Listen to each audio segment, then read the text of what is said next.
Hey guys, it's me, EODGamer here. In this video, I'm going to be sharing with you Yunli in this test account with Hoyoverse has kindly shared with us for the creator server. It's not my own account, so I have to give it up at the end.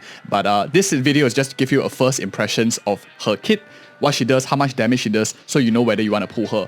Before I dive into explaining like what she does, just a brief information of what we are running with. We are running with an E0, so one base copy of her only, one base copy of Yunli, and just her super imposition 1 of her signature light cone. That's all we're running. The rest of them are, the other characters on this list are running their super imposition 1 with E0. Tingyun's at E6 with super imposition 1, but the battle isn't over. So to get some numbers and whale perspective in mind. But now let's share with you what she does. So one of the biggest downsides of this particular character is she doesn't want to be crowd control. If not, a lot of her utility is gone. So I find having a sustained character like Luo Cha and a cleanse character is super important. So as you can see now, she's like broken down. Immediately she's not going to be useful. But if I use Luo Cha, heal her up, that's when she can start coming back in the game with her counter mechanic. So when enemies hit her, she is able to follow up counter. So you see she gets attacked twice, she counters twice, basically finishing up most of the work already. And another counter here because the third boss attacked her. So now let me push her up a bit. So Yunli's kit, what does she exactly do and how does she work? Her talent follow-up is the one that gets her countering every time she gets attacked, not her teammates. So when she gets attacked, she counters, as we saw in that short clip there, 3 counters because of 3 attacks. Her ultimate ability, which is the one I want to show you now, is when she uses her ult, she enters this parry state and taunts everyone. So the most important thing is if the enemy doesn't attack her by the time the parry ends, she actually launches like a weak counter called Intuit Slash.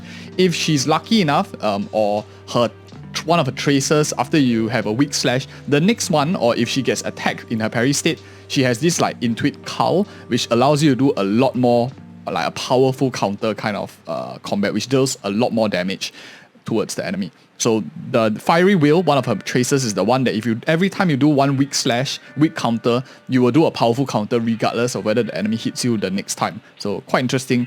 And she's also resistant to CC debuff and some small damage reduction in this state as well. So let me just use the ult real quick. Whoops, that was not an ult. So you can see now the moment that my ally ends the turn, so let's say I shoot here, this is a weak counter. So it's either the enemy hits her or one of my teammate moves. That's how it works. So I'm going to just use Tingyun real quick to bump up her again, and you can see a strong counter. So I'm going to activate the strong counter. And let's say I just do a normal smack. Teammate turns ends. Let me just poke one shot. This is a strong counter.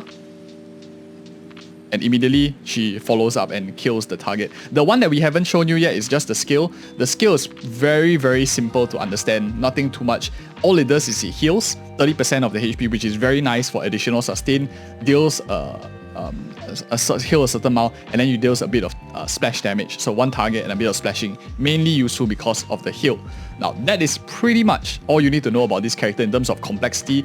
I'm going to be showing you a Memory of Chaos 12 run, but before that I want you to know what is the stats that we are working with as well. So now that you understand how she overall works, if you want to know more thoughts about Dance at Sunset, whether we are able to use like other light cones, this is of course not my account again, this is a test account, I have to give it up, this is not my own. But I can do any testing that you guys are interested in as well. More of information on her alternative light cones will be up on the channel for those of you who are interested. I have her at E0 here, but I have the ability to push all the way to E6, so I can test the damage out too. For any of you who want that, leave me in the comments below. Otherwise, I guess there's not much demand for a whale character.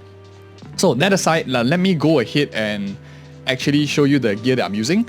I'm running a 4-piece champion of Streetwise Boxing for the a bit physical damage extra for the additional attack that she gets whenever she's hit or attacks, which is very easy for her to do, and it lasts the whole battle. So 10% damage bonus, 25% attack buff.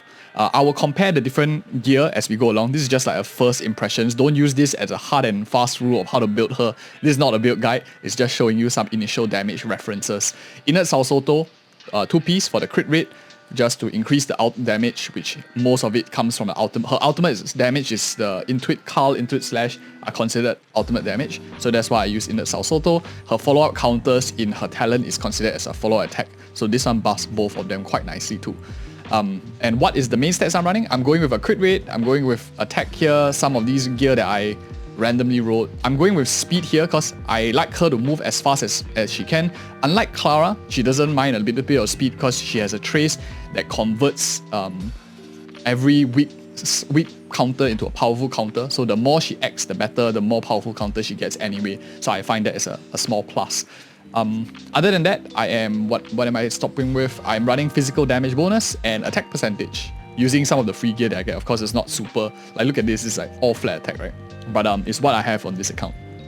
So I'm running a 77, 161, and these are my stats here, just for put it in a frame of reference for any of you who are looking at damage numbers and E0 again.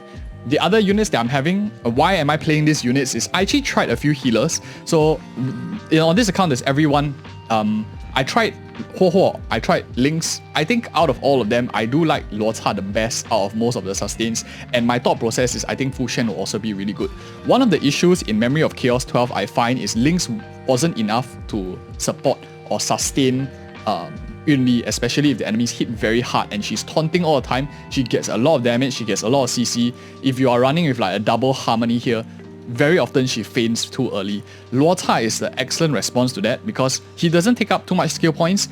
He puts on this field, which is like this lifesteal equivalent. Every time she counters the enemy attacks you, you basically heal up your whole entire team, which includes target bots like Tingyun, target bots like Robin. So I think Luota is probably best in slot for sustain for her. Even though he doesn't directly provide her energy, he provides a lot of like sustain to the whole team. You can auto battle with ease with these two characters. It's like just so comfy to play. Other than that, I think Fucc is not bad. Ho is also very decent. Of course, all three of them. I generally don't like the preservation units. Japad, I don't really like Aventurine too much because they have a much higher aggro draw. And I don't think shielding is like super necessary. Sustain is like good enough. That's my thoughts. Supports, I'm running here with just Robin and Tingyun. Tingyun is accessible to a lot of people. I have her at E6 and running the battle Evolution over just to bump, just to like try to maximize the amount of damage I can get. The question I want to ask is, can she solo carry accounts? If she can't even like hyper carry and clear the Memory of Chaos 12 fast enough, then she's not really super impressive. So that's why I'm going to run with a Tingyun, with a Robin, just to see how that comp works. You can swap in other characters as you see fit. We have a team composition guide already on the channel for those of you who are interested. You can check that out if you want more team compositions. This is just a first look. So enough talking, let me go ahead into the Memory of Chaos now, and we will take a look at floor 12 to see exactly how it is. Of course, this buff of the Memory of Chaos, just to note, this is based off whatever I'm given in this test server. This is the Turbulence add some extra hits, so not too significant, but it does some additional damage just to make it transparent. These are the monsters that we are fighting in the floor, which is going to be Argenti, who is weak to physical. So there might be some bias towards there in terms of test because the enemy could be not resistant to physical and then you'll have a harder time. I just want to be transparent in that. But let's take a look and check it out. See you guys and check out other content also and enjoy the rest of the clip. See you guys in the next videos too. I'll let you enjoy the damage.